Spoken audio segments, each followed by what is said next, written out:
ଯୁବ ରେଡ୍କ୍ରସ୍ ପରିବାରର ସଶ୍ରଦ୍ଧ ସମ୍ବର୍ଦ୍ଧନା। ଯୁବ ରେଡ୍କ୍ରସ୍ ପରିବାରର କେତେକ ପ୍ରିୟଜନଙ୍କୁ ନେଇ କନକ ମଞ୍ଜରୀ ମହିଳା ମହାବିଦ୍ୟାଳୟର ଯୁବ ରେଡ୍କ୍ରସ୍ର ମାର୍ଗଦର୍ଶିକା ଗୀତାଞ୍ଜଳି ମିଶ୍ରଙ୍କ ସରକାରୀ ଚାକିରିରୁ ଅବସର ଉପଲକ୍ଷେ ଏକ ସଶ୍ରଦ୍ଧ ସମ୍ବର୍ଦ୍ଧନା ଉତ୍ସବ ଘସିପୁରା ସ୍ଥିତ ମା ମଙ୍ଗଳା ସମ୍ମିଳନୀ କକ୍ଷରେ ଅନୁଷ୍ଠିତ ହୋଇଯାଇଛି। ଉକ୍ତ ସଭା ଦଧିବାମନ ଉଚ୍ଚ ମାଧ୍ୟମିକ ବିଦ୍ୟାଳୟର ପ୍ରାକ୍ତନ ଯୁବ ରେଡ୍କ୍ରସ୍ ମାର୍ଗଦର୍ଶକ ଡକ୍ଟର କୁଳମଣି ପ୍ରଧାନଙ୍କ ସଭାପତିତ୍ୱରେ ଅନୁଷ୍ଠିତ ହୋଇଥିଲା। ବି.ଏନ୍. ସଂସ୍କୃତ ମହାବିଦ୍ୟାଳୟର ପ୍ରାକ୍ତନ ଅଧ୍ୟକ୍ଷା ଇନ୍ଦିରା ଶୁଭଦର୍ଶନୀ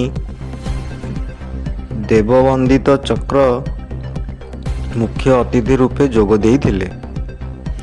କେନ୍ଦୁଝର ଯୁବ ରେଡ୍କ୍ରସ୍ର ପ୍ରିୟଜନ ସର୍ବଶ୍ରୀ ସୁରେଶ ଆଚାର୍ଯ୍ୟ, ପ୍ରଫୁଲ୍ଲ କୁମାର ପଣ୍ଡା, ନିହାର ରଞ୍ଜନ ସାମଲ, ହିମାଂଶୁ ଶେଖର ମହାନ୍ତ, ସନ୍ତୋଷ କୁମାର ସେନାପତି, ନରେନ୍ଦ୍ର ଶତପଥୀ, ମହେଶ୍ୱର ପାତ୍ର, ଜଗବନ୍ଧୁ ଜେନା, ରୀତା ଚାତରା, ବିଶ୍ୱରଞ୍ଜନ ଜେନା ଓ ସନ୍ଦୀପ କୁମାର ମହାନ୍ତ ସମେତ ଯୁବ ରେଡ୍କ୍ରସ୍ର ସମସ୍ତ ସ୍ୱେଚ୍ଛାସେବୀ, ପଦ୍ମିନୀ ରାଉତ, ସ୍ମୃତିପ୍ରଜ୍ଞା ଜେନା, ସମାଜଦେବୀ ତେଜସ୍ୱିନୀ ମହାନ୍ତ, ସଞ୍ଜୟ କୁମାର ଜେନା, ସୌରଭ ବେହେରା, ଶ୍ରବଣ କୁମାର ଯୋଗଦେଇ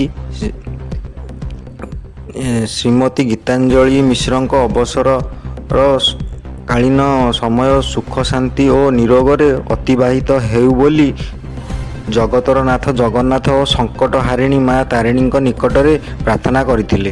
ଘସିପୁରାରୁ ସୁମନ କଲ୍ୟାଣ ପତିଙ୍କ ରିପୋର୍ଟ, G9 ଓଡ଼ିଆ।